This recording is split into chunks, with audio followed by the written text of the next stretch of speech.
All right, let's see if we can get this show on the road. You know, it's late in the evening for some folks, but there's still some bright and shiny faces. So we're going to call this meeting to order. Let the record reflect that all the council members are present and accounted for. And I'd like to recognize the Honorable Council Member Jim Bartell, retired, in the audience. Any other elected officials out there? We have Virginia Hall from the Grossmont, sorry. I know you hear that all the time. And any other elected or former elected officials out there? Okay. Well, welcome. So, excuse me. Tonight, one of our friends has returned to help us out with the invocation. That's Jamie Pangman. Welcome, Jamie. And let's see, what did you write about yourself? And then I won't read what I wrote about you. How's that sound? I think I just had some stuff to share about being grateful to not just be a leader in the community of Santee United Methodist Church, but also a person that lives in this community right across the street here. And it's a lovely city, and I'm glad to be here and be a part of it. And I think I shared a few things about what we do in the community. And this Saturday we have a free pancake breakfast, and every Tuesday we've been doing free potluck dinners that are welcome to anybody and everybody that would like to come and be a part of them with us. And then I think I said that we'll be having our Pride Walk we'll be hosting the Pride Walk here in Santee in May 30th coming up this coming year. So we're grateful to be here. Well, we are appreciative of you being here. And so then we're going to start off with the invocation followed by the Pledge of Allegiance. And let's see, who wants to do that tonight? You know, Dustin, you want to lead us? Absolutely. Okay, great. Let's please rise for the invocation. Let us pray. We, the residents of this community, call you by many names. Eternal God, creator and sustainer, master, potter, wellspring of hope. Out of this diversity comes our joint affirmation that there is one steadfast love present with us this day. We, the people who call this community our home, give thanks to you, God of understanding.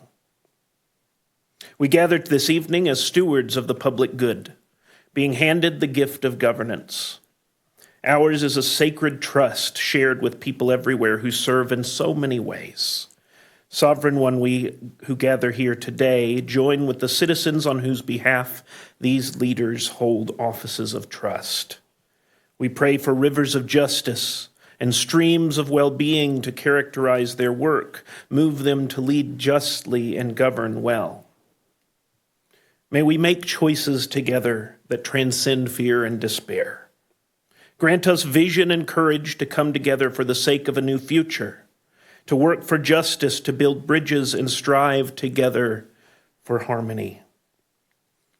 May our rally cry be of a vision of unified force for a city that cares and shares and empowers its people on every level.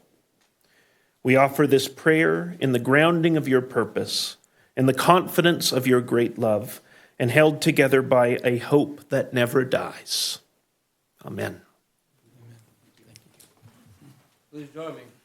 I pledge allegiance to the flag of the United States of America and to the republic for which it stands, one nation under God, indivisible, with liberty and justice for all.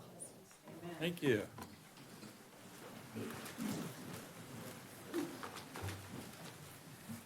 All right, that takes us to the consent calendar.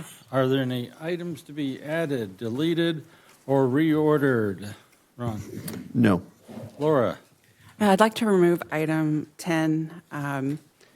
Last year, Council Member McNellis and I asked for some information to be included in the staff report, so I'd like to give staff the opportunity to do that for us. Okay, then what we'll do is we'll send that to the next council meeting then. Thank you. None for me, Mr. Mayor. None for me, sir. Wendy? Nothing for me. No, Mayor. Thank you. Are there any speaker slips? No, sir. Thank you. Do I have a motion to approve the consent calendar? So moved. Second. Thank you. Please vote. Motion carries unanimously. We're almost done. Almost done. Let's see. You know, we could do a public hearing, see if there's anybody out there that wants to talk us out of anything. What do you think? Okay, let's go to the non-agenda public comment first, though. I think we have some speaker slips. We do, sir. We have 4 speakers. The first is Peretta Javier.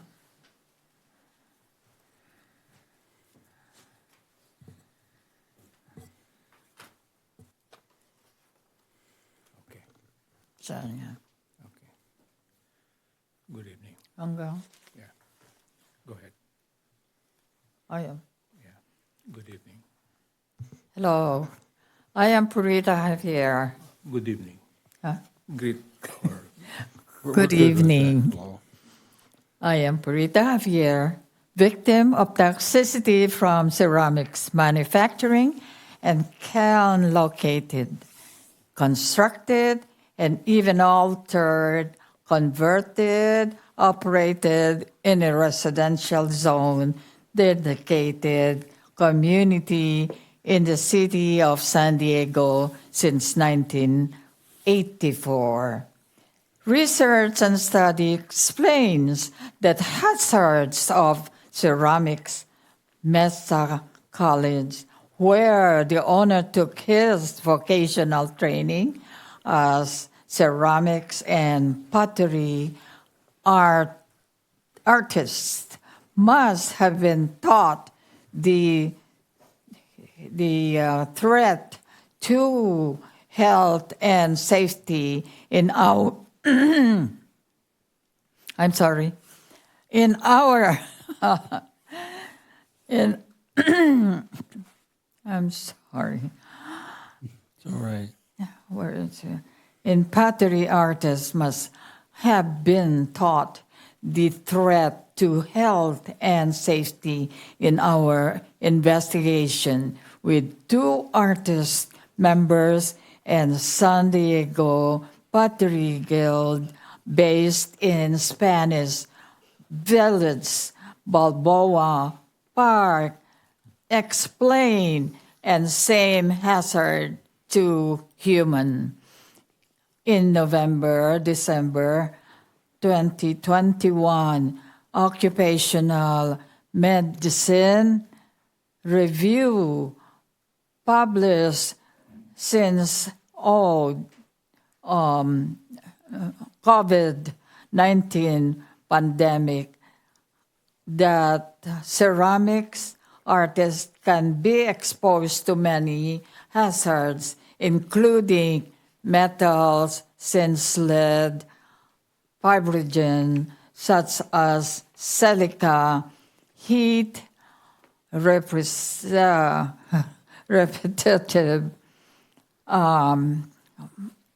motion, radiation, and toxic emissions from kilns. His exposure, in fact, admittedly declared by Pottery Guild. Remember that in 20 years, one gets back. Thank The you. next speaker is Cesar Javier. We have been. Cesar, I need you to move over to the microphone. Sorry. That's all right, it's just not close enough. We failed in the audition in the Hollywood application, so sorry for that. Again, good evening. I am the husband and also a victim of these toxic gases. I wonder why the owner was able to get the approval of the city, ma'am. I am taking advantage of this opportunity because one of the governing body of the Air Pollution Control District is Ma'am Cobal, a new resource, intelligent resource with the governing board body of the Air Pollution Control District. Ma'am, if I recall, it was taken out from the county organization in 2019. And we have the reason to believe that this is controlled and operated by the city leadership, particularly the senior member, Mayor Gloria. Sad, and we are hurt, harmed physically, emotionally, and financially as we voice this issue. We are not only the ones, but the entire 74 signatories of our, we gathered in our community. But the city governance does not listen. 5 years. And they refer us to Air Pollution Control District. Correct, because it's their jurisdiction. They came to our place, they used their nose, but they cannot smell anything. Why?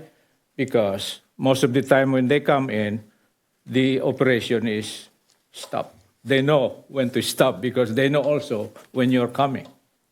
It's a hide and seek for almost 33 years, if I may.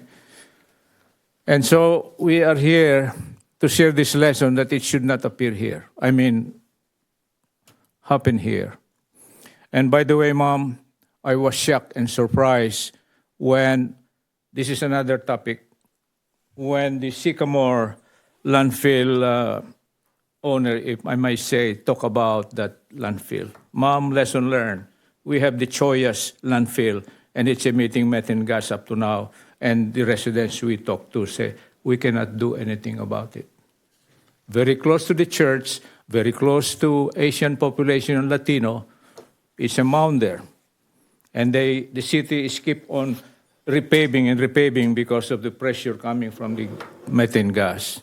Mom, I think you are the queen of solution as far as the governing board member, along with Mayor Duncan. I will leave this to you, Mom, with the The permission next of the speaker chair. is Thank you. Rachel Peterson. Cesar, put that down. Cesar, give it down at that end. Leave it over there. Thank you. Good evening, Mayor, Vice Mayor, council members. My name is Rachel Peterson, and I live in the 4th District of Santee. I have come to bring a concern about roads and pedestrians.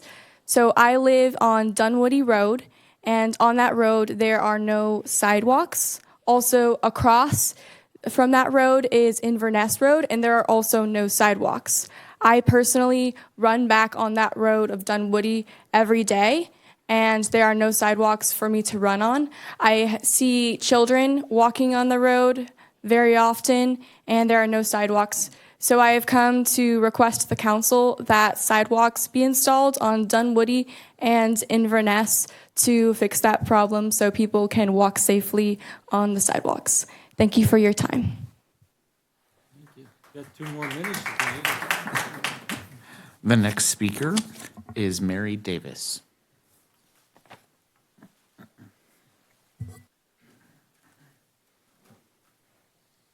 Welcome. Hi, welcome. Thank you so much. Good evening, Mary Davis. And I actually came here possibly to talk about something else, but I don't see the need now. So I'll just divert to something. I do want to thank this chamber for your fiscal pragmatism. It is actually a very rare thing now, and we're seeing this in the city of San Diego. So what I have been, I'm a government watchdog for those who don't know me. I go to many different chambers, many different cities, and I see they're all over the map. Most of them, sadly, in the spend more money than they have map part of it. And what I wanted to say is that government really needs to operate like a Maslow hierarchy. And too often it doesn't. And if you're not familiar with Maslow, it's a hierarchy of needs. You've got to meet food, shelter, clothing, and then you work up to self-actualization. And unfortunately, when we see a lot of progressive places, they want to politic first and govern last. And it comes at a price, a very expensive price. And again, I go to the city of San Diego, and very few people realize, I mean, we know they're on a fiscal cliff, and now they're gouging their own citizens for parking, and all county residents. But what a lot of people don't know is the city of San Diego, they chose 2 or 3 years ago to give $3 million to Tijuana. Again, that was a severe want, a progressive want, over actually taking care of their crumbling 107-year-old Lake Hodges Dam. their OB pier that is crumbling, and other streets and things like that that are going unpaved, storm drains uncleared. So I just wanted to commend you for being a pragmatic government, for focusing and hierarchy the government correctly. And in my mind, it should always be public safety first, next health and human services needs, infrastructure. Anything above that can be a want, and then we can get to it. That's the cherry on top. But the first three are critical, so keep doing what you're doing, and congratulations on, I think you're opening a new fire station, or at least in the works. So again, the right hierarchy, public safety. Thank you so much. Mary. No further speakers.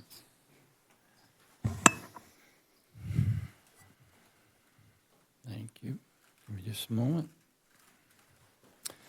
All right, that takes us to item number 11, which is a public hearing for a major revision, and that's to development review permit number DR2023-0002 to construct two industrial buildings located at 10990 North Woodside Avenue in the light industrial zone, and consider addendum to final environmental impact report and determine that no further environmental reviews needed.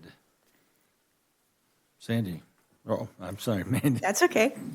Good evening, Mayor, Vice Mayor, council members. My name is Madeline Matson, and I'm the principal planner with the Planning and Building Department. The Palisade Commerce Center was previously approved on August 27, 2025, and this evening I will be presenting on the major revision to the project located at 10990 North Woodside Avenue. The project is located in light industrial zone, which would allow for manufacturing, assembly, research, and development uses. Surrounding zones include light and general industrial and park and open space to the north. At the August 27, 2025 City Council meeting, a 300,000 square foot industrial building, 50 feet in height, was approved. This evening, the project is requesting a revision to go from 1 to 2 buildings. Building 1 would include 135,708 square feet of warehouse space with 8,000 square feet of office space, and Building 2 would include 138,910 square feet of warehouse space with 8,000 square feet of office space. Overall, the revised project will reduce the total building area by 9,527 square feet compared to the approved project. Here you can see the approved versus proposed building elevations. The proposed revision has the loading docks in the center of the two buildings compared to the approved.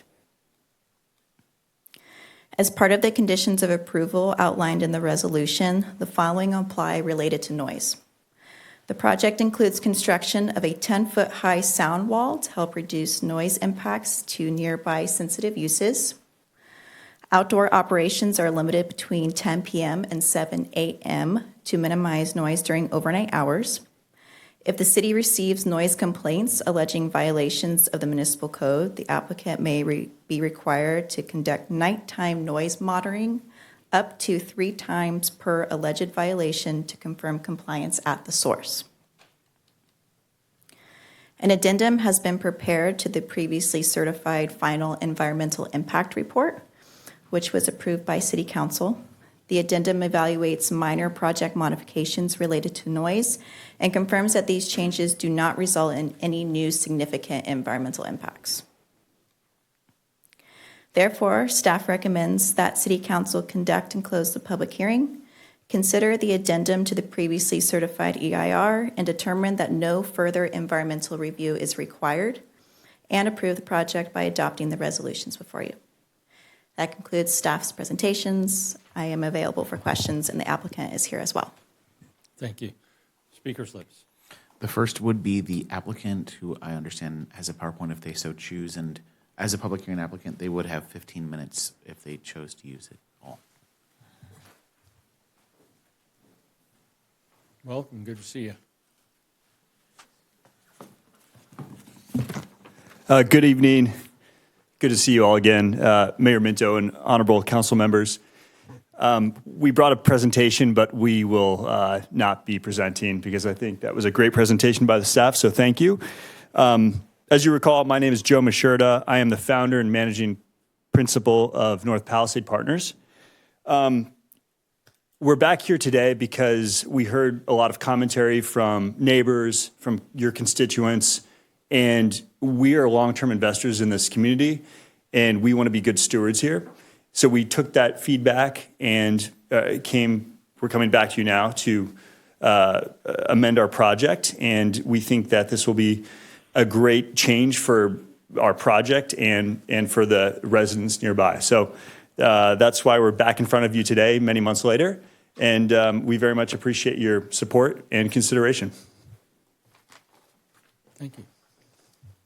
The next would be Jim Bartell, then Carl Constantino. Hi, Carl.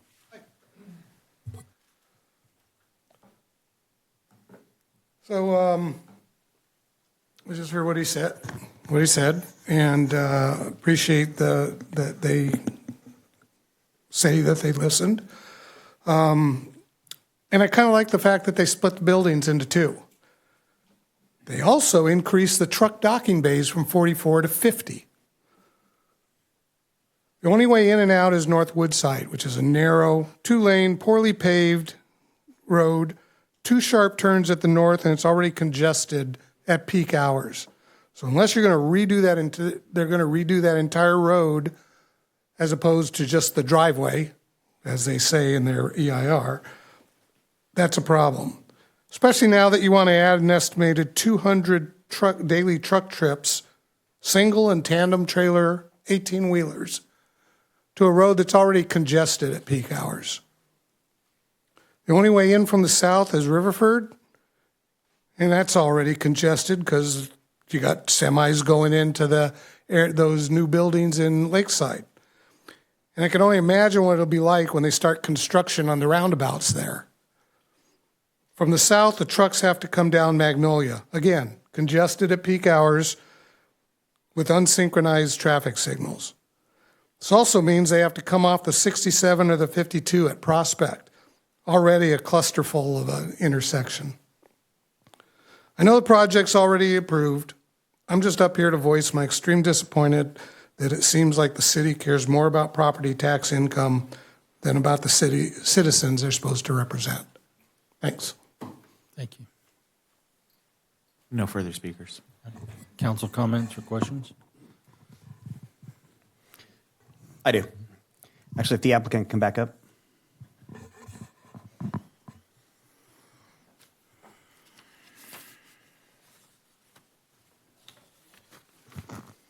First, I just want to say thank you for all the things that you added to the project. I know I was talking about the wall last time, and that was a big issue for me, and it's still kind of a big issue, but now, just because I didn't see it in there, what the building material is of the wall, I don't want to see a 10-foot cinder block wall that looks like heck going across the river for the people that live on the other side and spent a lot of money on those homes over there.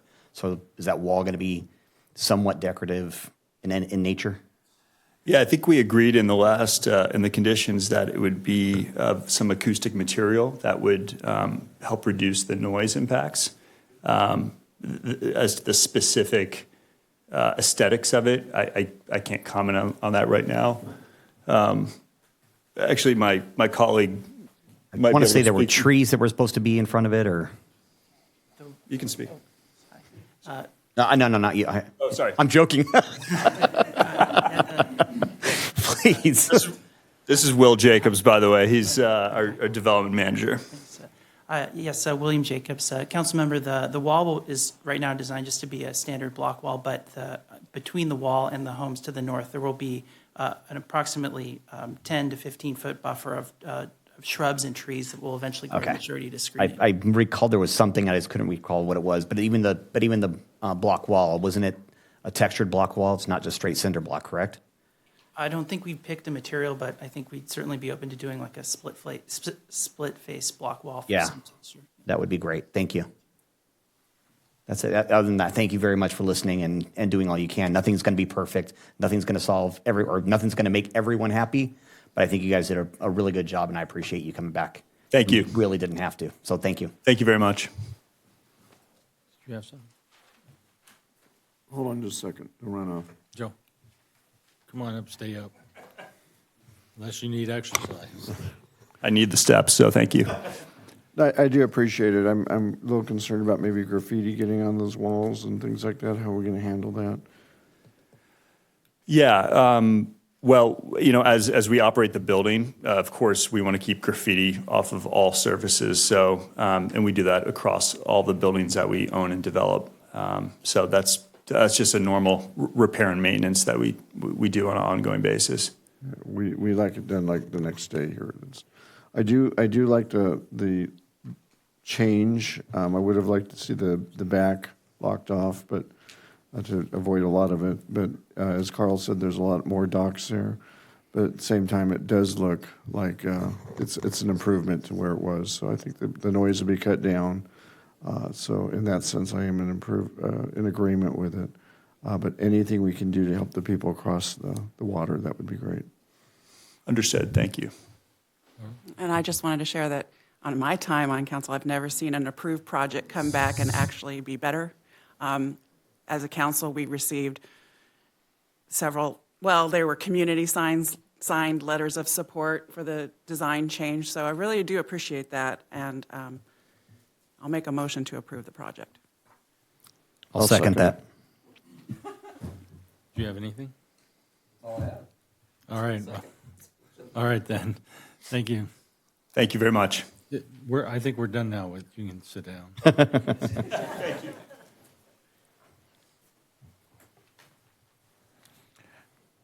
Councilmember McNellis, can you lock in your vote? Oh, I was waiting for him to. Motion carries unanimously. Thank you. That takes us to item number 12, which is a public hearing for a conditional use permit for a drive-through oil change service shop on a 0.26 acre vacant lot at 463 Mission Gorge Road, and it's in the general commercial zone. And the finding the project exempt from the California Environmental Quality Act pursuant to the CEQA guidelines. And go ahead. All right. Well, good evening, Mayor, Vice Mayor, and Council. I'm Rachel Linderbrecke, Associate Planner with the Planning and Building Department. And the item before you tonight is the Valvoline Instant Oil Change Project located at 10463 Mission Gorge Road. The project site outlined here in orange is a vacant quarter-acre lot located south of Mission Gorge Road. The site is zoned general commercial along with the surrounding properties identified here in red. And although the properties directly south of the site are zoned general commercial, they are currently occupied by single and multifamily residences. This is the view looking south from Mission Gorge Road towards the project site. The project consists of a 4,034 square foot drive-through oil change service shop. The interior layout includes a basement and 2 floors with a lobby, service area, restrooms, office, and a storage area. The building would be located in the northeast portion of the site with access provided by a driveway connected to Mission Gorge Road. That would loop through the building and then exit back onto Mission Gorge Road. The site would provide 6 standard parking spaces and then 2 additional spaces within the service bays for a total of 8. Vehicles waiting for service would queue behind a chosen bay, with the site accommodating up to 6 queued cars before reaching Mission Gorge Road.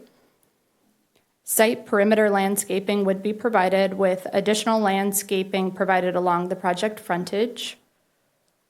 To accommodate for parking, aisle widths, and sufficient parking or sufficient landscaping along Mission Gorge, the project does propose no landscaping directly in front of the 6 parking spaces, but it will include an 8-foot tall decorative block wall between the spaces and the property directly south.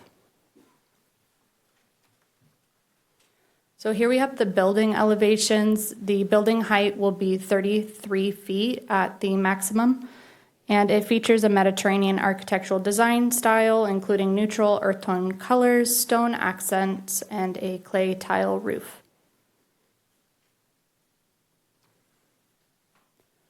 During the review process, public notices were sent to owners and occupants within 300 feet of the project site, as well as interested parties who requested to be notified.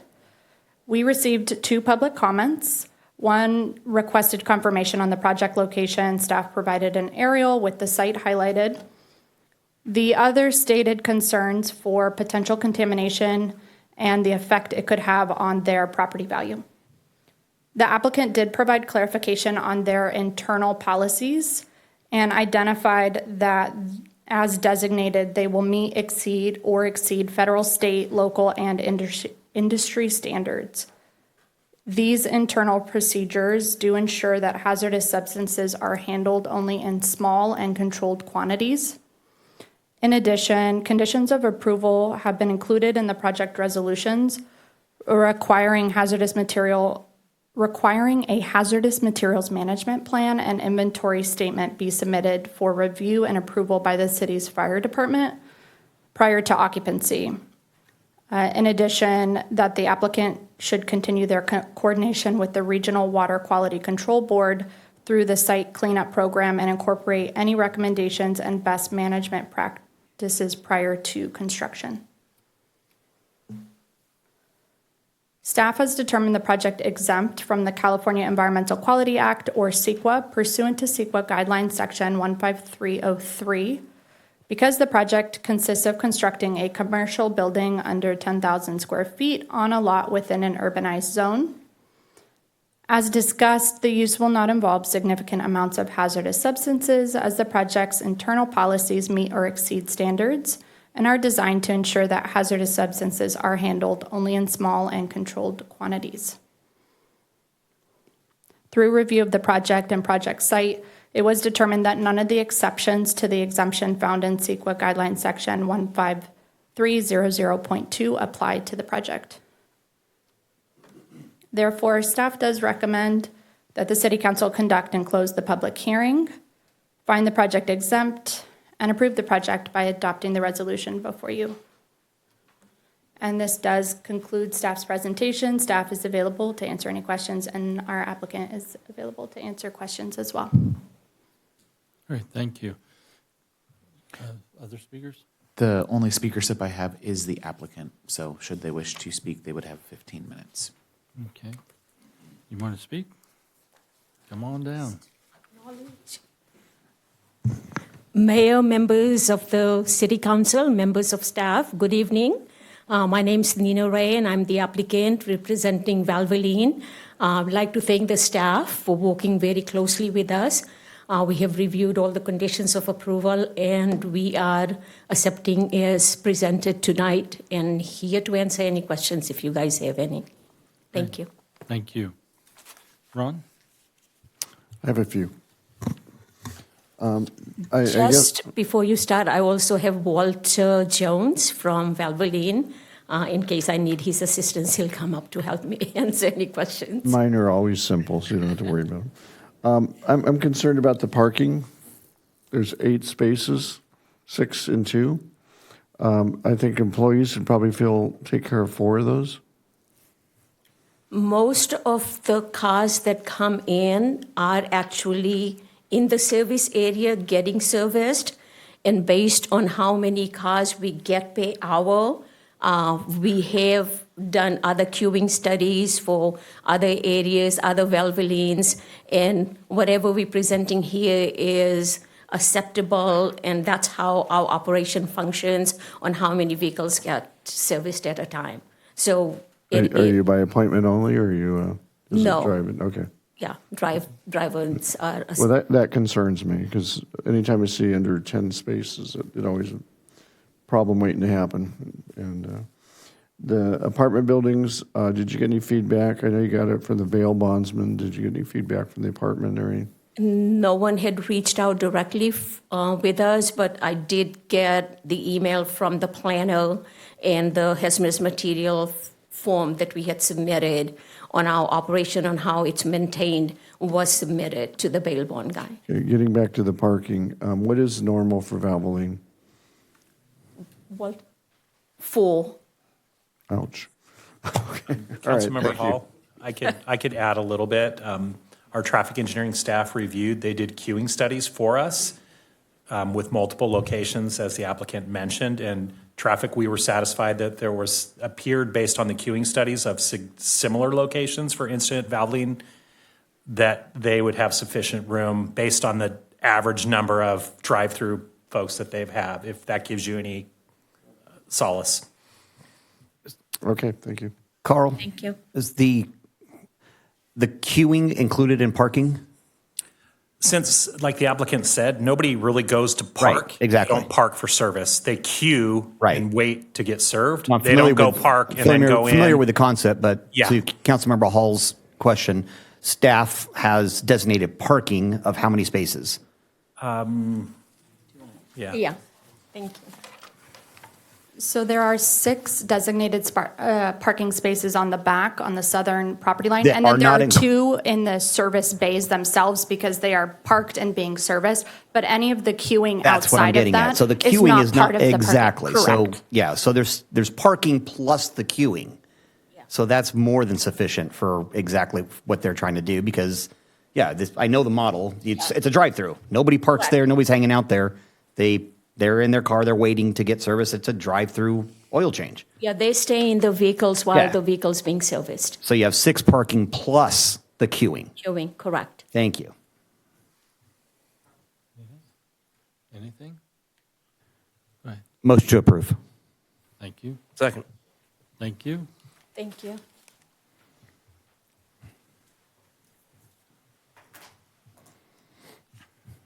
Motion carries unanimously. Thank you very much. That takes us to item number 13, public hearing and resolution vacating excess right-of-way along Park Center Drive, making findings pursuant to Government Code Section 37350, authorizing the city manager to execute a quitclaim deed to transfer the property to the adjacent landowner, and finding the action is not a project subject to the California Environmental Quality Act. Who's doing that one? Good evening, Mayor, City Council. As mentioned in the title, this item before you is the vacation of excess property that the city owns. And if council recalls, back on December 10th of 2025, City Council approved an item indicating an intent to vacate the property. City staff has determined that the property is excess right-of-way that is no longer necessary for current or future city uses, and that vacating it will remove the burden of city maintenance of this excess area and promote orderly development. Staff has also evaluated the area and determined that the property can be vacated without inhibiting access to public right-of-way or existing utilities. Just a little bit background, this is actually the map of the area. And to familiarize with the location, Mass Boulevard is up here, Town Center Community Park is here, Edgemore is just to the south. City Council has already approved a multifamily development here, and as part of that condition was vacating this right-of-way. This is just the formal process of vacating the excess property. And then under Streets and Highway Code, Section 8300, that establishes the procedure for vacating the right-of-way, that it's no longer needed for present and future use, and all procedural prerequisites are completing, including holding the public hearing and adopting the attached resolution will approve the vacation and authorize the city manager to transfer the ownership to the applicant. With that, staff is recommending we adopt the attached resolutions and allow the signing of the grant deed and allowing the project to move forward. Thank you. There are no speaker slips, council comments or questions? Go ahead. All right. I just want to say how happy I am to see this. It's very rare that you see a city give land back. You see cities take land away. Here's a point where the city of Santee is doing the right thing and giving the land back to the original owner. That tickles me pink, and thank you, staff, for doing this. And I hope that other cities look around and do the same thing. Private property rights are real, and they should be adhered to, and taking a land is something that should be an absolute last-ditch thing done. So when it's not needed and you give it back, that's a really good thing. So thank you, staff, very much for bringing this forward. And I'll make the motion. Carl, can you say what the land's going to be used for now? The land is actually partially part of the edge of the right-of-way and the parkway, and the remainder is actually part that's going to be developed by the applicant. And that, like I said, was part of the original approval of that multifamily project. Gosh, I want to say it was about 2023. It was about 2 to 3 years ago. What is it, landscaping, parking? It'll be landscaping, parking, typical to everything else you see out there. It's not really changing in any way. The striping, the parking, everything's staying the same as it currently is. We're just, the part we're not using, we're vacating and granting it back to the adjacent property. Second. Thank you. Anything? All right, let's vote. Motion carries unanimously.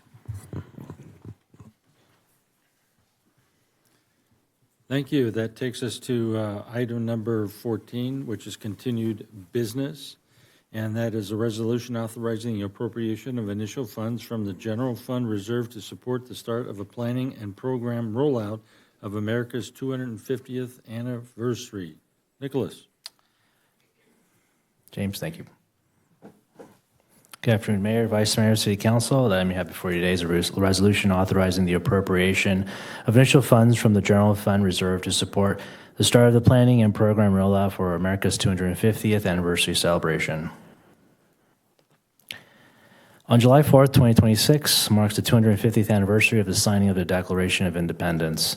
This milestone represents a unique opportunity to commemorate a truly momentous chapter in our nation's history. Furthermore, it promotes the opportunity to create lasting patriotic memories, recognizing Santee, its amazing veterans, and community members through events, arts, and culture. At the November 12, 2025 City Council meeting, City Council approved a resolution authorizing staff to pursue the Neighborhood Reinvestment Grant opportunity in partnership with the County Supervisor Joel Anderson's office for a grant in the amount of $45,000.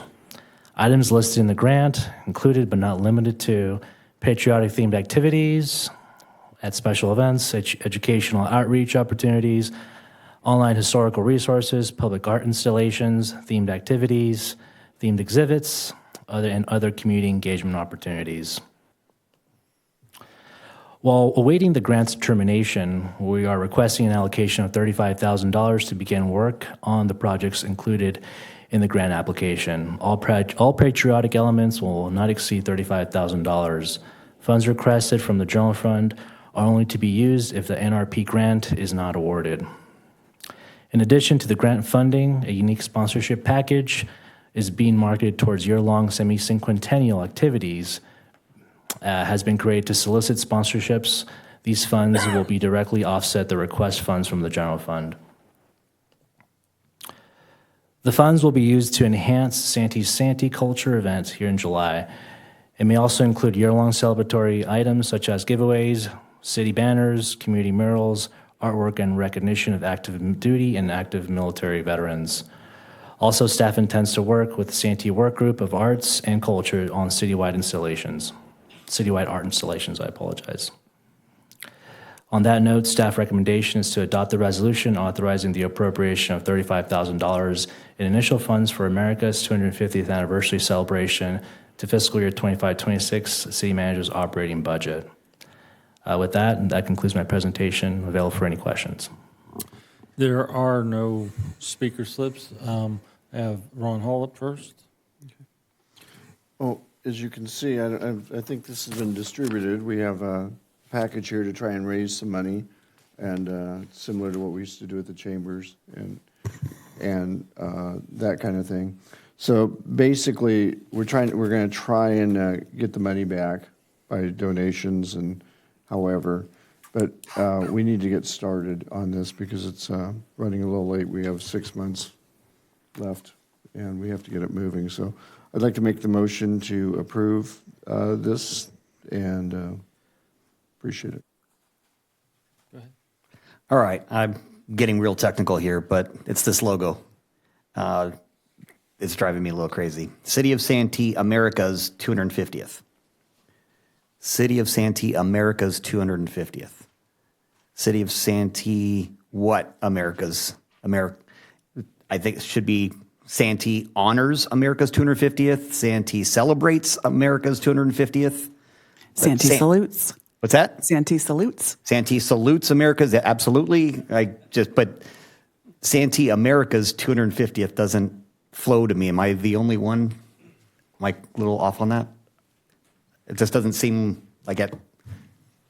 You're reading too much into it. Yeah, but it's other people are going to read it too, and they're going to City of Santee, what America's?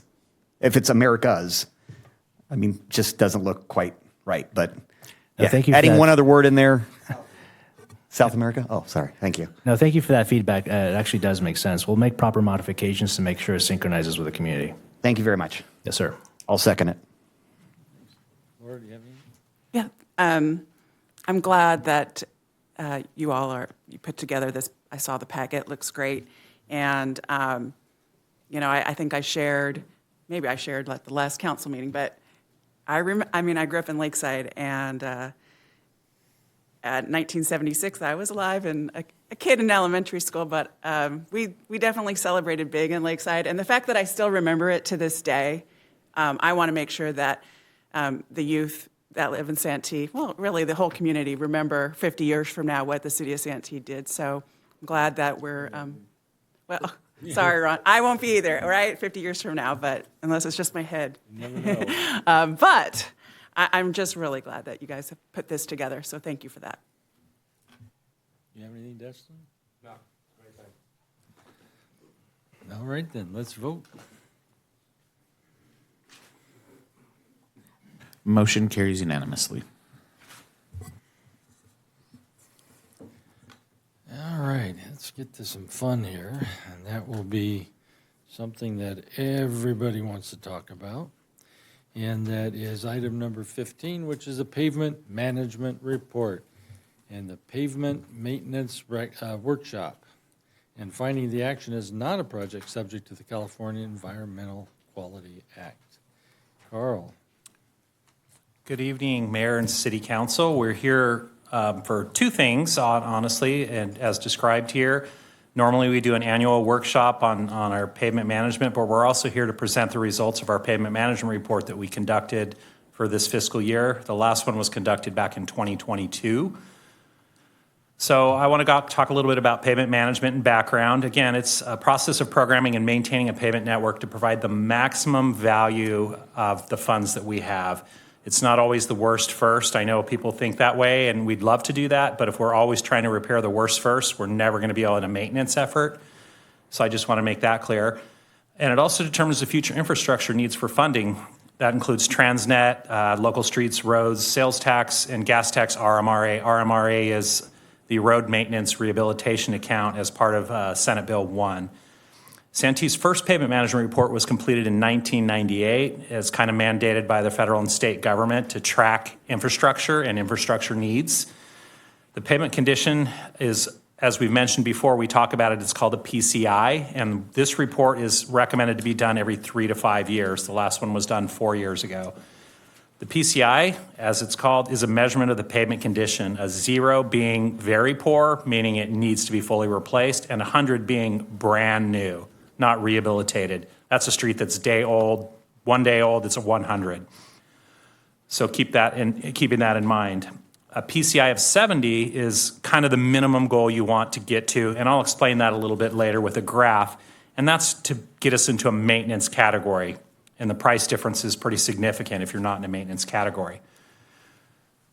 The pavement management report purpose, as I mentioned a little bit, it assists staff in managing the street network while optimizing those available funds. We use a consultant, and we hired them several years ago to do this management. We actually drive every single street. They give it a condition index. We collaborate and come up with an overall PCI for the entire network.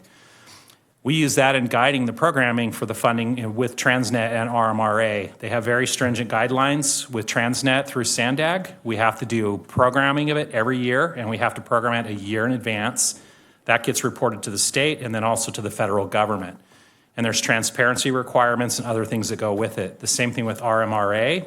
You'll be seeing the road maintenance rehabilitation account and the Transnet programming here in the next couple of months. We need to start programming that based on the condition report. We also upload this report as presented to those agencies to document that we're meeting the obligations. Groups of similar paving projects and strategies, the pavement manager report, we kind of combine locations and areas and neighborhoods together to allow us to strategize pavement for larger scale and better economy with similar types of repairs.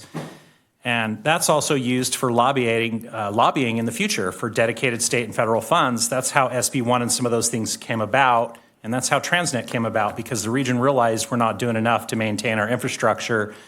And having these pavement condition reports demonstrates where the needs are and where we're deficient, not only as Santee, state level, but federally.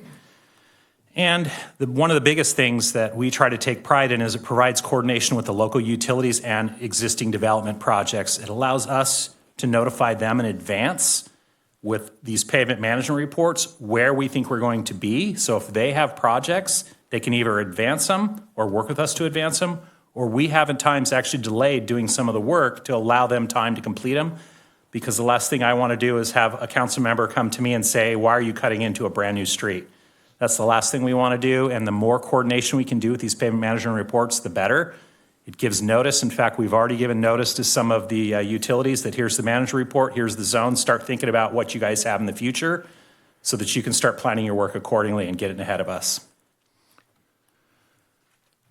Now I want to kind of talk about the network itself, how much is there, and the funding sources. Santee Street Network includes 65 residential zones. Those are the zones I explained that are areas we try to focus on that have similar pavement strategies and needs to get in there for economy of scale in one location. And that includes 508 streets, 126 lane miles. That's a lane of road. That's how many miles we have. To put it in one big perspective, that's 28.6 million square feet. This is one of our largest assets and funding costs that we have here in the city, other than the people themselves here in the city. Through the years, our traditional funding sources have always been Transnet, which I didn't elaborate, but it was a Prop A half-cent sales tax measure. Everybody in the region pays that half-cent sales tax, and then it gets allocated out. The cities get a portion of it. A lot of it's used regionally for freeways, transit, trolley, different things. And gas tax revenue, the same thing. There's two different gas tax revenue. There's traditional, it's called HUDA, Highway User Tax Account. And the more recent one is the Road Maintenance Rehabilitation Account, part of SB1. That has to be used for road and street maintenance. And again, we have to report that to the state every year for transparency.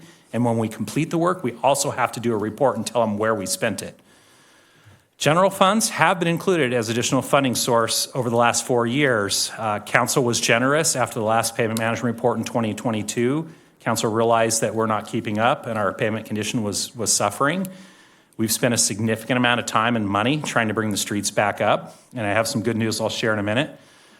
And one other thing to note is Transnet and SB1 have other requirements. Specifically, Transnet requires us to do pedestrian and bicycle improvements as well when we do work with that money.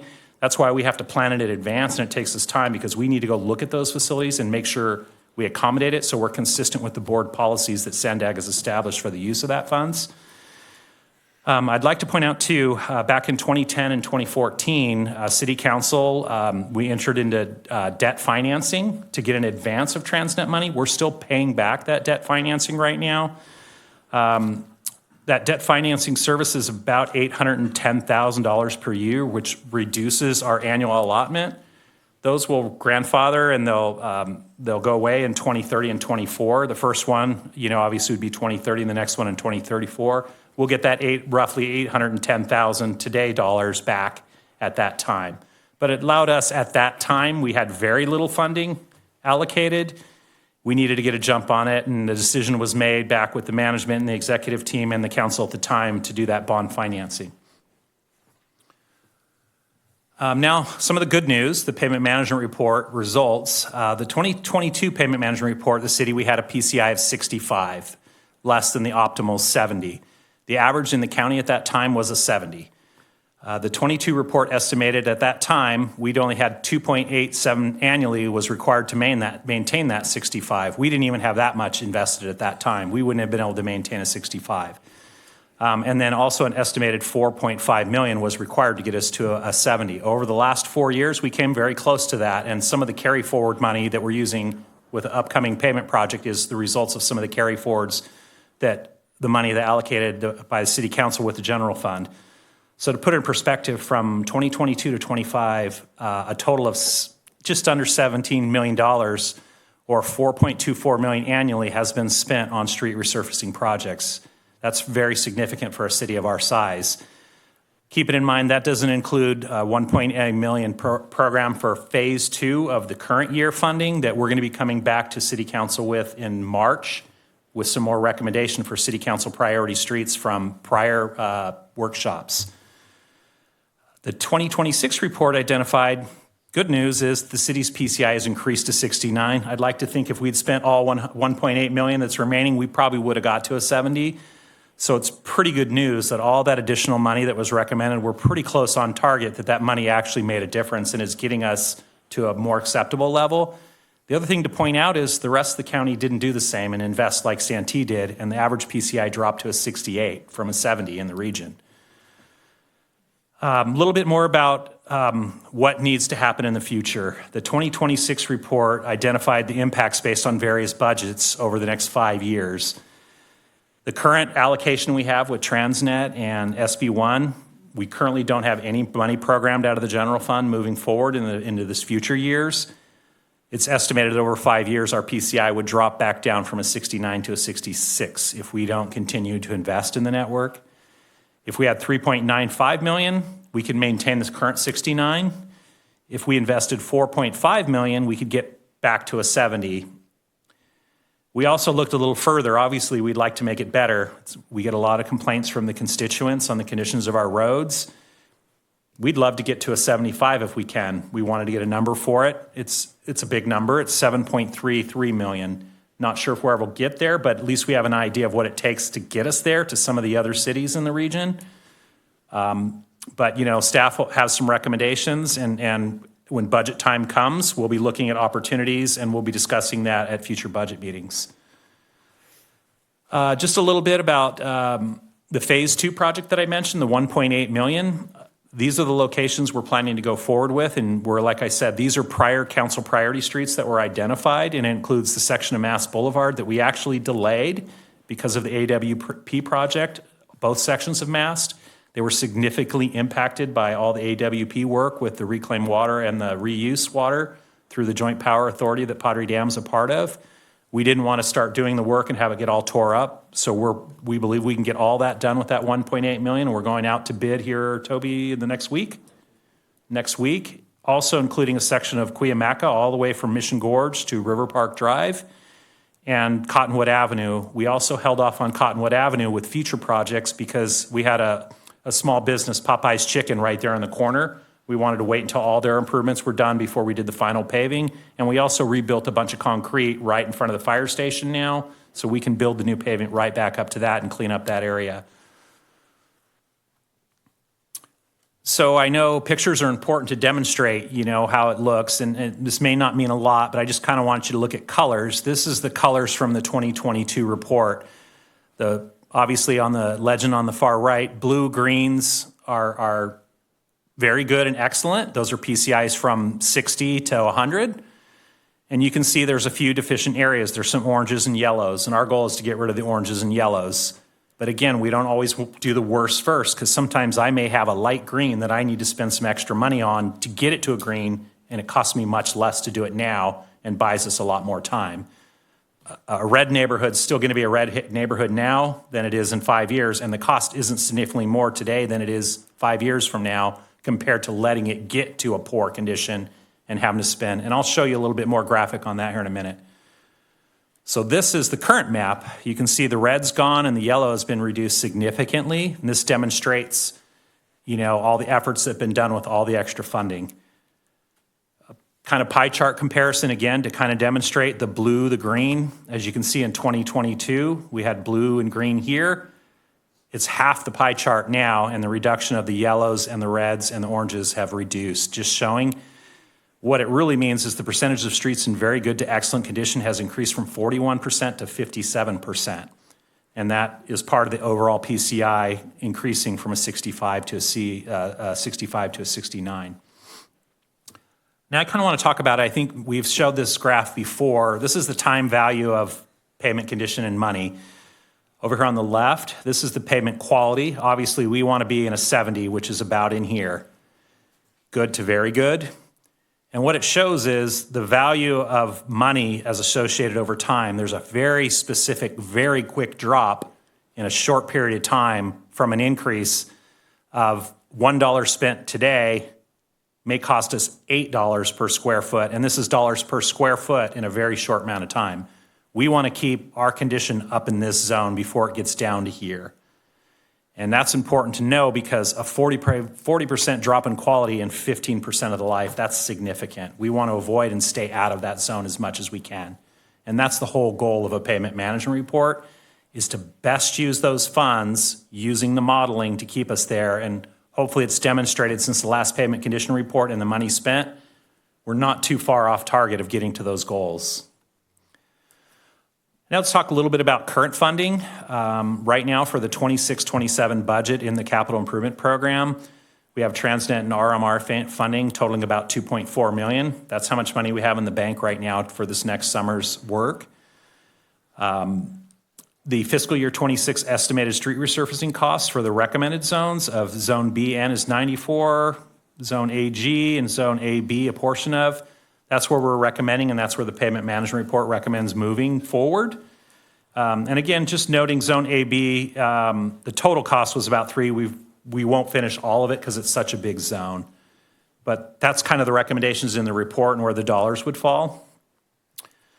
With that, staff is recommending that we accept the payment management report, allowing us to upload it and as part of our funding and requests for Transnet and SP1 in the future. Approve Zone BN, AG, and AB mentioned before that were recommended in the report moving forward.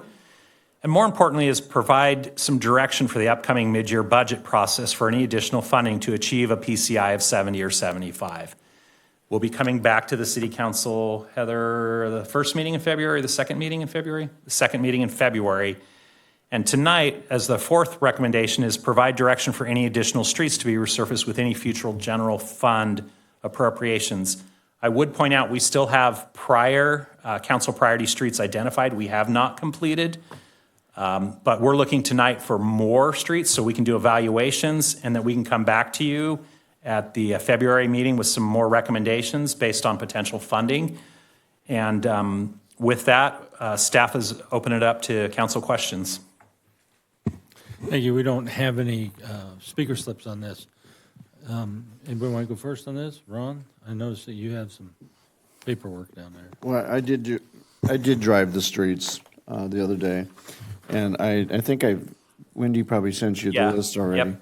And a lot of them need to be looked at. I understand that some of them, I think we agreed on a lot of these, basically. That's the good news. And but I think we need to go into a little more detail. I always use the reference of Braverman. You know, you got half of it looking really pretty and the other half looks terrible. And I never do understand why we just don't do the whole street at that point. I'm going to be talking to Padre Dam about maybe, and I've talked to Wendy also about possibly when Padre Dam's doing some of these streets, maybe we can work with them to do the other half. And the third item is, why aren't we filling potholes? That's the big item that I'm concerned about. We have some of these things that would be very simple to fix, and we don't seem to be doing it. Do you want a response on that? Regarding potholes, though, we could definitely get out there as soon as possible. I'll touch base with staff and we'll organize a plan right away. It's been really slow on those things, and we've been keeping an eye on it, but we'll definitely get out there sooner than later. And there's definitely one at 4th and D Park. Right. I'll ask staff to. I'll ask Wendy to send that list over to me so we can start attacking those areas. I'll hand this to you personally. So thank you, sir. There you go. Is that it? Go ahead. I have a question about the, well, I have a couple questions, but the chart, I don't know, it says local agency pavement condition index and then average paving costs. 2.4 million, but we spend more than 2.4 million annually, so what does this mean Are you talking about in the presentation or in the report? in the staff report? So what it means is we really only have set funding of 2.4 million that's dedicated towards it in the CIP. Currently, we have no general fund. Each year, council has directed general fund on incremental basis. It hasn't ever really been programmed into the CIP. It's been year to year. I think that's what it's referring to. So this is just saying how much this, it lists all these different cities, and it says the average is $5.7 million. Like Carlsbad, it says average paving costs $15.6 million.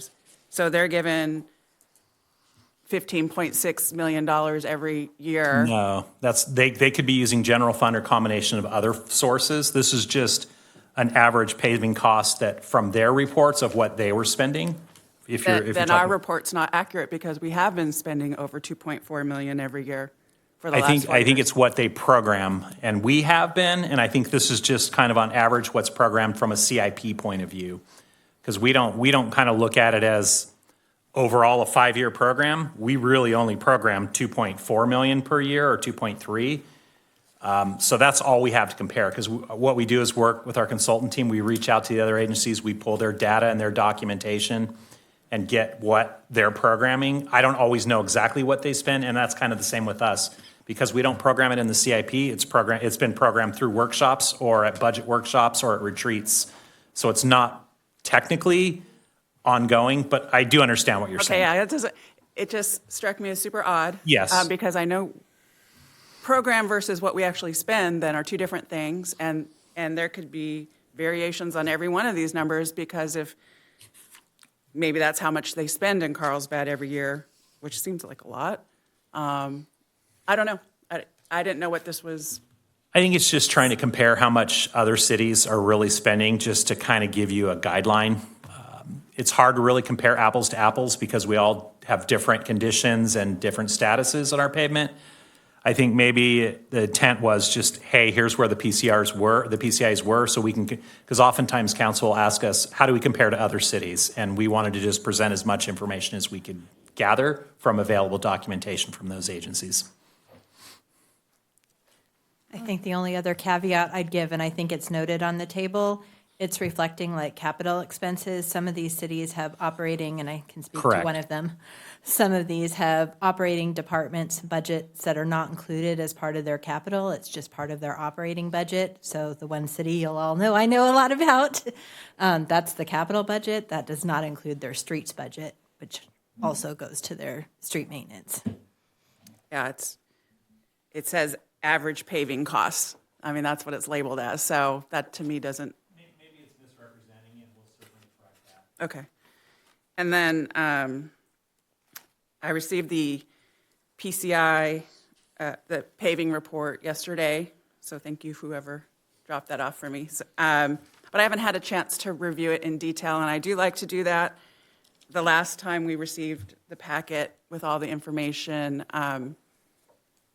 I went and physically drove on the streets and looked at the condition because it was a valuable experience for me before I make recommendations, not based, not on what we've already programmed, but on future programming.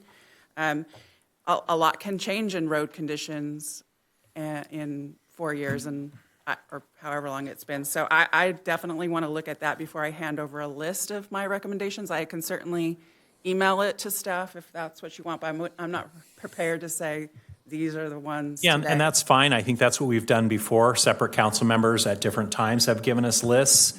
And this is just for discussion purposes, so that we can start taking ideas, because it takes a lot of time to go out. We have rough numbers, but we actually go out and physically walk the streets, mark them, take measurements, do calculations to get an exact dollar, so that when we're budgeting, we know exactly what we're doing when we're going out to bid. So we're looking for recommendations, because the likelihood of us being able to take recommendations tonight and get it into a payment program for award in a couple of months is pretty small. Sure. Like I said, we have an existing list of priorities council's already given us. And our plan is to continue with that list unless we're directed otherwise. And, after some of the commentary we had, I'll be happy to share. It wasn't part of the original packet, but given the commentary we've had, we've kind of added a slide. This is, and maybe this is helpful for council, and I apologize, this wasn't something we thought of, but until we started getting the commentary. This is a map showing all the priority streets we've gotten from city council in the past. And if you look to the left, I know it's hard to see, everything in green is what we've already completed. The stuff that's in orange is what's remaining. And there's a list of projects that we still haven't completed on the right. And those were council recommended streets that we would tackle with general fund, the additional fund, as we've done multiple workshops through the years. So our intent is to continue with that. And what you kind of see already on some of the stuffs we're recommending with the additional funding is some of these locations.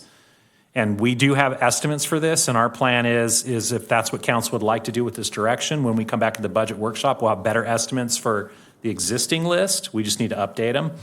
And we can present those and kind of discuss that back and forth. If there's the ability to allocate additional funding, we'll do our best to try and get them on the next payment program and bid an award for this next summer. Okay. And another reason why I like to drive the streets as well is because, that sounded weird, but another reason I like to do that is because just like Vice Mayor Hall mentioned, we've had the AWP come through. They've torn up the streets, not in a planned way. And there's parts on Mission Gorge where the same thing has happened on that side of town. But also with the rains, we've had some significant rains, and I know asphalt acts in unexpected ways when you have significant rain like that. So I like to put eyeballs on it. And then I have another question. I really appreciate the before and after maps, I guess. And so is section DD, did it go from very poor to poor because some of the streets were paved in it, or why is that? Let me ask Toby, our senior engineer, to come up and give you some more detail. He knows each street by street because he lives it every day. I don't want to assume it, but I don't know why. Zone DD is the Wheatlands Industrial Park area. We have not been in there to do any type of paving as part of our program, other than if utilities have cut into the street, they've patched, and that's all the work that's been completed. So it's an outside company that does this PCI report. So why would it go from poor, I guess, to marginal if no work has been done there? Like, what happened? It's either the factor of the human being going out there and assessing the street, measuring and trying to quantify different eyes looking at it. They have a van that drives it, but there's still human interaction that determines percentage of failures on the street. If there's other patching that has occurred by Padre Dam, for example, that may increase part of it by 1 or 2 PCI points because part of the street is now paved as opposed to the entire street was in failure. So it's a number of factors of how they calculate. But we don't know why that particular section went from poor to I think marginal. It could be related to because we had a development over there that did some work. The glass at the time of the last report, I don't think that was included. That could have bumped it up a little bit because they did frontage improvements. And like Toby said, this isn't an exact science counting cracks. One guy drives it, he can come up with a PCI of 69, the other guy could have a 65, and one could have a 72. The whole point is we're looking at as the network as a whole. That's why we actually physically go back out there when we do the actual work and do the true assessment, because these are global kind of things. It's not looking at the level of detail like we're going to pave it. It's just giving us a baseline of, because they use digital equipment, they actually drive it and take pictures and photos, and they calculate it and use modeling. Probably a little bit more accurate, but it's only as good as the guy programming and taking the modeling and doing the adjustments, because they still have to do field adjustments and quantification. So it's not always going to be perfect. And like Toby said, it could be, I know Padre Dan did some valve replacements out there. I was about to say that, Carl. So that's actually did happen all through the area. They did a bunch of gate valve replacements all through there. So there's a lot of patching. Every gate valve, all the cul-de-sacs, all the hydrants and stuff like that, it's all patched all through there. So those little sections look better. Have made it better. They look better. It looks looked like terrible. It looks like Santana. a quilt on the ground, but Yeah, that's why, I mean, it is important for us to go look at these things, because I wouldn't know that. Yeah. It looked like top of my Santana dug head. up Yeah. Second Street too. Okay, and Yeah. Are they going to fix that? Santana digging up Second Street after they made it nice and pretty and now it's all messed up again? Yes, they have more farm departments. my last question was, in 2022, we were at 65, and now we're at 69, so that's fabulous, obviously. What a huge improvement. So a 4-point improvement cost the city how much? 17 million. Okay, so $17 million. Yeah, roughly 17 million. And, Well, minus what we would have spent normally. I think what's more important is the additional money council allocated. We wouldn't have been there, and that's what the study showed. If we didn't invest in that money, we might have actually gotten worse. Even though we were still doing work, Right. we weren't doing enough. I think it's important. Thank you. Nope.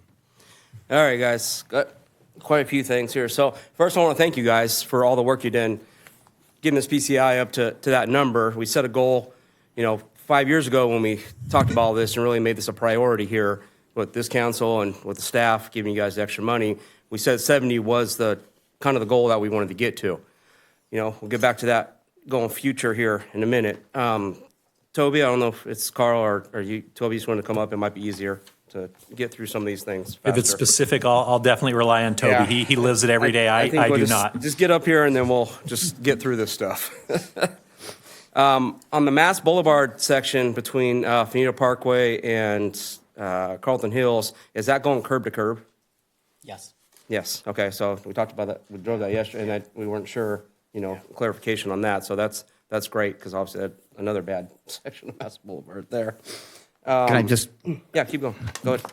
we say curb to curb, but part of that's already been done by the AWP, so we're gonna just do the other 3 lanes basically, correct?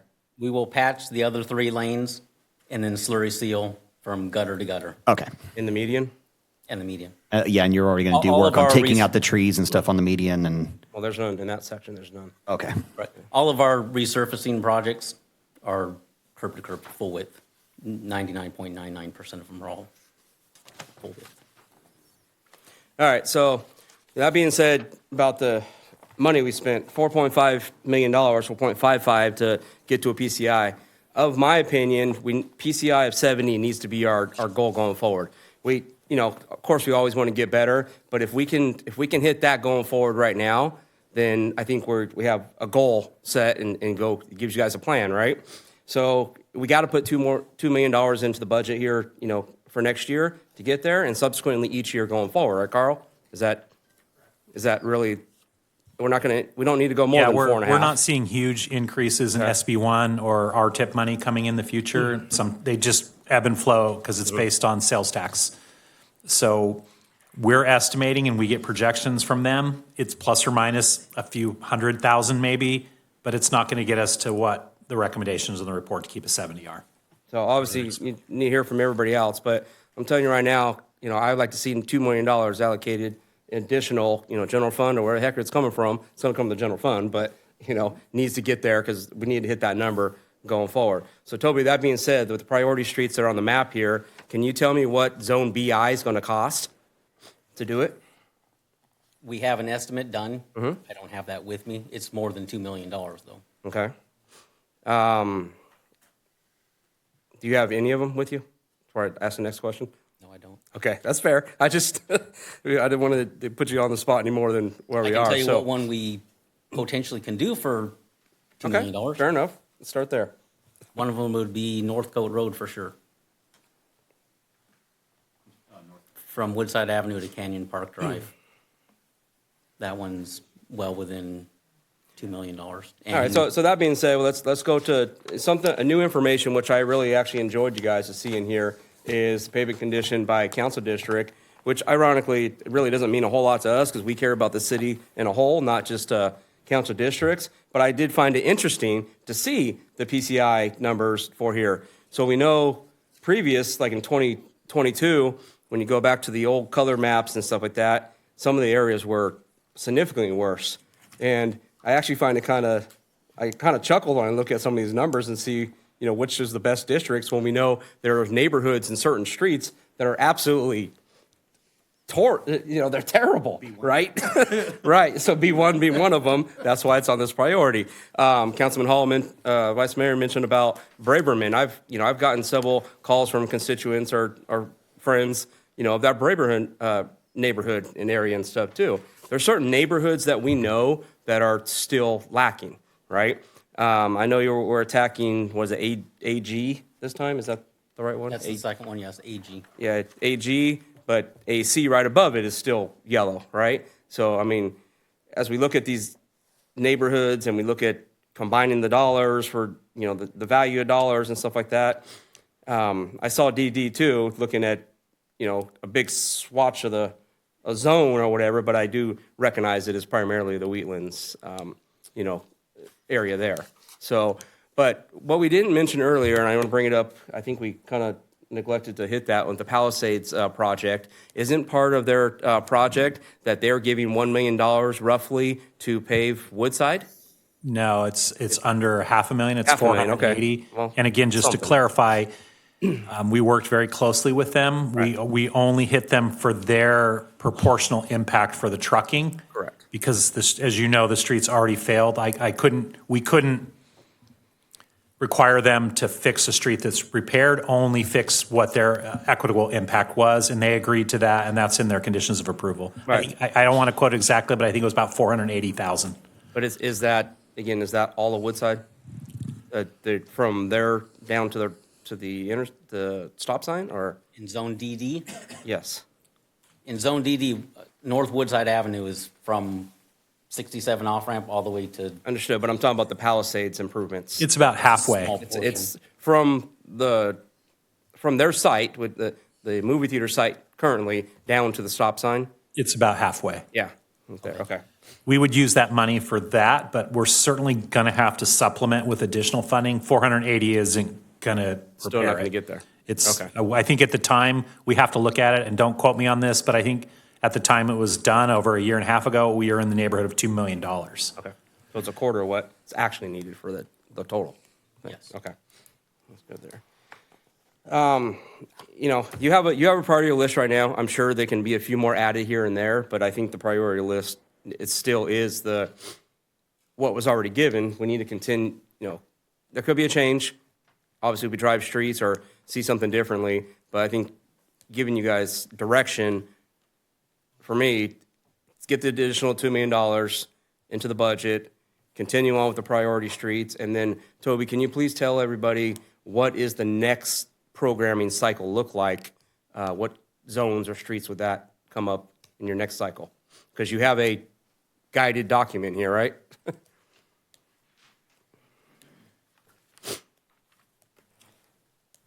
For FY 26, 27, we're proposing, the report shows going into BN, AG, and a portion of AB.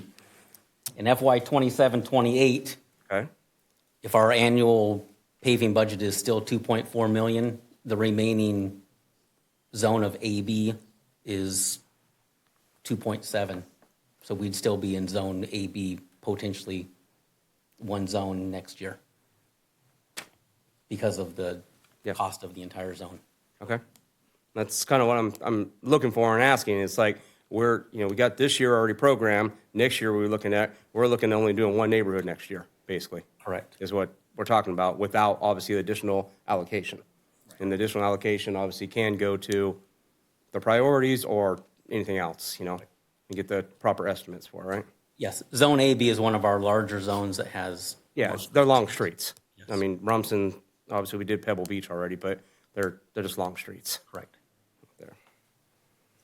And those are my comments, guys. So, Councilman? All right, so we did drive them, and clearly there's some streets that need more work than others, so it's not the exact same process on every single street, is it? Yeah, okay, so, some of them are in Some are relatively full. good condition. Some are full reconstruction, some are Yeah, crack fill okay. and slurry, some All are right. patching in we have to use a combination of tools in our toolbox. Fair enough. That's what I wanted to make sure of, number one. Number two, there's been, I mean, the advanced water purification debacle has been just that. It really has. And it's not from Padre Dam, but from the contractor that they chose to repair the streets after they've dug the holes. There's got to be something more, and this may be a Sean question. There's got to be something more we can do about this because, frankly, now we've had their heavy trucks and all that stuff out there several times. It's not just one time, and they're fixing something. Let's cross this off your list. Oh. And I guess McNellis is done. Okay, well, cross that off your list. There really should be something more because, I mean, they messed up. Let's be honest, they call it what it is. They messed up, and so they're going back out, and they're trying to fix, but every single time that they're on the other lane, they're tearing up the other lane in order to fix the lane that they messed up to begin with. So I don't know that the city of Santee should be burdened with the cost of all those repairs when those repairs were done because it wasn't any of our fault. It was another agency's doing. So I would like to see if there's something that can be done I know they're not going to pay for the entire full lane, but if they can help offset some of those costs to give us more funding back to fixing this, because truly, you can't say that those trucks are on there that long and I mean, those are heavy vehicles and they're not doing anything to the adjacent lane. I can't believe that at all. I have a similar situation with SDG&E and the stuff that they're doing on Magnolia and making sure that we're compensated for that, being that it all goes back to our roads. And frankly, the citizens of Santee, for the most part, don't understand that these are different agencies doing this stuff. They think it's the city of Santee that's just messing this all up and tearing up their roads and can't get anything straight. They have no idea that it's other agencies that are actually doing this. As much as you may put it on Santee TV or on something else, that's not what the general population pays attention to. So if we're going to be blamed for it, we should be compensated for it. That's what I'm saying. So anything we can do to push back on that to at least help offset some of these costs, because truly they are messing up our roads. They are absolutely messing up our roads, and they're causing consternation of our citizens every time they're driving down the streets, and they're already upset about signalization to begin with, and then you take everything down to one lane on two of the most busy roads in our city. It really makes people upset, especially when they got to pick up their kids or get to school. Then we talk about trash day on Mass Boulevard. Oh my gosh, that was terrible. Yes, trash day on Mass Boulevard. We get stuck behind those trucks on one lane. There's nothing they can do. I mean, we're just stuck. We were on the road at that time. Yeah. And it was like, okay, well. It's the citizens that are doing that. It's very frustrating for them. So I like to see something go out. At least let's try and push for that. And then last, you're talking about extra areas. For me, for sure, B1 is still ridiculous. B1 is that whole neighborhood there. It's not just one street. It's not just two streets. It's a bunch. It's all those streets. And so that, and then also in DG, as Vice Mayor Hall mentioned Braverman, but sincerely, Regina's Court and Bundy Drive, I mean, those streets are down to gravel. Like literally, it's like a gravel road at this point. Yeah. It's that bad. You can add Ramsgate and well, I just know those two. I know people who live on there and been there. They are legitimately like gravel streets at this point. So I know that there's a huge cost in that for the little, but some of these things you can't put off forever. They've eventually got to get done, even though the cost is going to be the same 5 years down the line. Well, 5 years down the line, it's got to come at some point. Just want to comment on Zone DB. DB? DB is part of the Ramsgate Drive area. Oh, okay, yeah. That's the 5th scheduled neighborhood. So that zone is probably within 3 years from now. DB is. DB is correct. But not DG. Correct. All right, so once again, add it to the wish list. But B1, man. Thank you, guys. You guys are doing awesome. Oh, and I'd like to also further the conversation, at least, maybe at budget, but yeah, we absolutely need to keep allocating these funds to keep us or get us towards 70% and maintain that. As Carl stated, your highest and best use of every dollar at that point is at that level or better, because then you're not constantly chasing these horrible things and then having to pay more to fix it and get it back to a point. And then now, because we had to spend all that money there, now we're chasing over here and we have another horrible. It's an investment into the citizens of Santee. The top priorities of Santee are when you call 911, the right people show up with the right equipment in a timely manner, and then number two, that your streets are free of potholes and the street lights are safe. Those are the mandates for the city council priorities. And this is, we spent a lot of time not properly investing in that the way we should have been, clearly. We're paying the price now, but if we can get back on track with maybe just a couple more years of a higher price, and then the maintenance just becomes a lot easier from that point forward, I think that's a great use of general funds. So If you needed that clarification, yes. The goal is still 70, so I didn't steer away from that. 75 lofty goal. Yeah. Love that goal. yeah, But love that too. we got to be Thank 70 you, first. It's not real. But yeah, our property tax dollars don't go as far as they do in Carlsbad and Del Mar. Could happen if Heather played the lotto and won. So, thank you. Here's a question I have for you. As everybody knows here, I ride a bicycle quite a bit. And so my question is about these vans when they're doing their survey.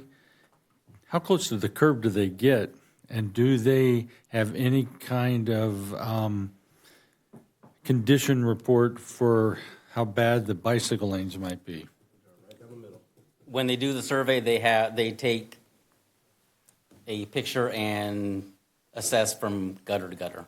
So Okay. including bike lane, they survey every square inch of pavement. Well, it would be interesting to understand how they factor that into the condition, because I know that I can see a report that if I looked at first glance, it'd be good condition. We all know, though, that when it rains and there's the seam at the curb and the pavement, many times it's broken up or even chunks of asphalt come out.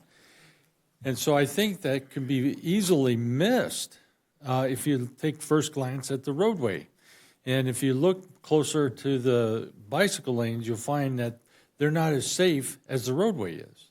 So I just want to kind of bring that up, point that out, because with the increasing number of people that are riding bicycles now, especially in Santee, I want to make sure that those lanes are safe, because if they're not, then that means they go into the traffic lane, and then we have another issue. So just kind of bring that up to be thinking about it. And then something that we might get back during the time when we talk about the budget on this, because we're all over the board talking about how we get money to pay for things. Everything from Transnet to SB1 funds to other gas tax and things like that, including our own general fund. And so it might be nice if we kind of profiled, if not for just the council members, but the people that watch these and ask questions about, why can't you just spend $2 million? Why can't you just spend $4 million? We pay a lot of taxes. Unfortunately, we don't have, it's not like you have all that money in your bank account. And most people, when they build their homes or fix their homes, they don't have the money in their bank account either. So if we were able to describe how the local money is used first or allocated maybe first, and then how we go after federal money and how the federal money flows down to the state, to the Metropolitan Planning Organization, things like that, and why it's such a competition to get those grant fundings, and all the reporting that you mentioned that we have to do, the transparency that we have to do. It's not. This isn't something we can just, a couple weeks before the report, put it together. You can't just take a couple weeks before the budget and put it together. It takes many times months or even a year or more to find and locate and work on getting that funding, and then all the conditions that go behind it. I'm not sure how deep into the weeds we want to go on presenting that, but it sure would be nice someplace for people to be able to see it and understand that there's a lot that goes on here in order to make sure that the roads are well-maintained and safe for them, because Rob's right. Safety is the biggest thing, whether it's fire or police safety, but road safety and other kinds of safety are very important for us to make sure that we have in our city. So this is not an easy job for any of you. I appreciate all the work you're doing. You are doing a great job. I certainly wouldn't want to do it. And I've been out there, on my bicycle, not in the car, riding those streets, looking at the index reports, and I see that the index reports are generally very close. And here's the other thing, too. When we're driving that, it's not 126 miles of lanes, because we go both directions. So it's well over 126 miles. Just to let you know. I want to say it's tough in a golf cart, too. Were you in a golf cart? I'm always in a golf cart. Behind people in traffic? That's me. It's me. I'm the one you're honking at. Do it on the bicycle. Actually, I do want to say one more thing about the potholes. My experience is different. Every single time that I've called on potholes or constituents called me and I made a call to your department, that pothole's fixed like usually within 24 hours. So you guys have done amazing jobs for the times that I've called, so thank you very much for doing that. But yeah, you've knocked it out of the park every single time. So thank you. All right. Okay, I forgot, what's the action are we supposed to do on this? There is a staff recommendation. Okay, do I have a motion for staff recommendation? Move staff recommendation. Is there a second? I'll second it. All right then, please vote.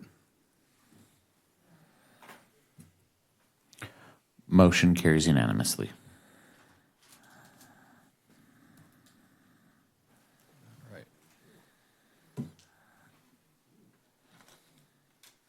And that takes us to our last item, which is appointment of boards, commissions, and committees, representatives for the council and citizen committees, and approval of a local appointment list, and that one is mine.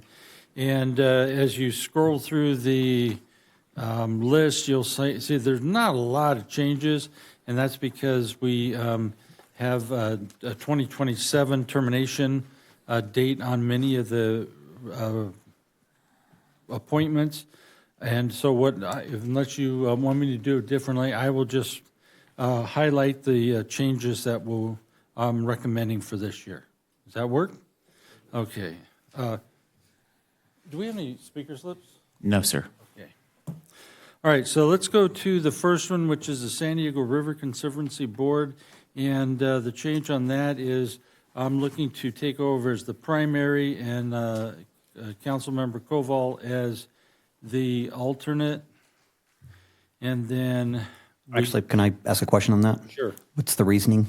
Well, there's been some things going on at that level that I want to have a closer look at and try and influence a little bit more heavily.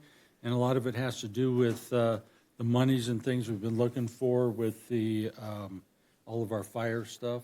I would recommend that we keep Councilmember Trotter as the alternate then. He's been the one that's been on there for how many years now? 5. For 5 years, has the experience with it. At least as your alternate, I think he's done a good job of bringing millions of dollars back to the city of Santee from the organization. So I appreciate that. I'm actually okay with it because I just think the continuity is there. Yeah, I'm actually okay with it though because I think the last 5 years I have done a great job bringing all that money into the city of Santee that we've gotten from the state. But there's no more money from the state, so go for it. So go for it. Well, see, but that's part of it is because I do spend so much time in Sacramento. I'm totally fine with that. I spent 5 years there. I'm good. Okay. I think I've gotten a good service out of it for the city, but also I've gotten a good experience, understanding, obviously the relationship there. All right. So, All right, thank you. And then we go to Citizens Committee where majority of changes were. And we had an opening on the Community-Oriented Policing Committee, and my recommendation is Jean McAllister. Some people may even know her name. She's the founding member for the McAllister Institute. She actually lives here. She's retired from the organization, and she wants to be active in her community, so I thought, what a great place for her to be. And then on the Manufactured Home Fair Practices Commission, I'm looking to reappoint Commissioners Darcy Granbois and Eddie Vanderveer. And then for the Salary Setting Committee, I'm looking to reappoint Justin Schlafly, Dean Velasco, and Lily Patch. And on the Santee Park and Recreation Committee, I'm looking to appoint Emily Castle. Emily, are you here tonight? Okay. And then Tony Reyna, and Tony's not here, I know him. And then Victor, and I know I'm going to screw up your name even though we told me, is it?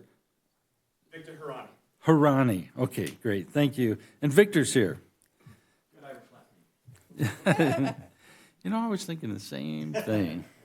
So those are the recommendations. We don't have any speaker slips. Any other council comments or questions?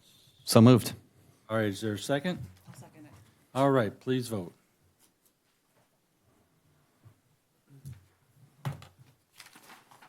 Motion carries unanimously. Okay, great. Thank you very much. And that takes us to, get back here to the agenda. Our second round of non-agenda public comment. Any speaker slips? No speakers. No speakers. Okay, thank you very much. We'll go to council reports. Ron? The only thing that really, we did our committees at MTS. I'm still the committee representative for the Airport Authority, San Diego Airport Authority. I've moved to the alternate position of MTS Executive Committee, which is very nice.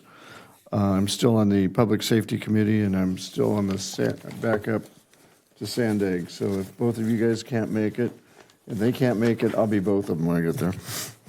Well, I think you're actually on the, an alternate on the Planning Commission board also. Anything? So I guess I'm your alternate on Sandag and regional planning, still the primary on regional planning? Yes. Okay, great. And by the way, we just made those appointments today. So people know, 4 mayors from East County, they meet and they make appointments to these policy advisory committees at Sandag. So, Dustin? no report, sir. Rob? None for me, sir. And I actually don't have any. In 2 weeks, I'm going to be in my favorite city, Berkeley, and for our League California Cities meeting and whatnot. So I'll have probably some great things to talk about when I get back from there. So that concludes the council reports. Wendy? Just wanted to mention the groundbreaking for the community center on Friday at 2. Great. No report, Mayor. All right.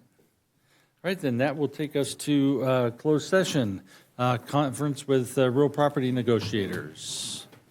Thanks, everybody, for being here. Thank you for coming and hanging out.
All right, we have met in closed session, and in regard to item number 17, conference with real property negotiators, direction given. No further action tonight.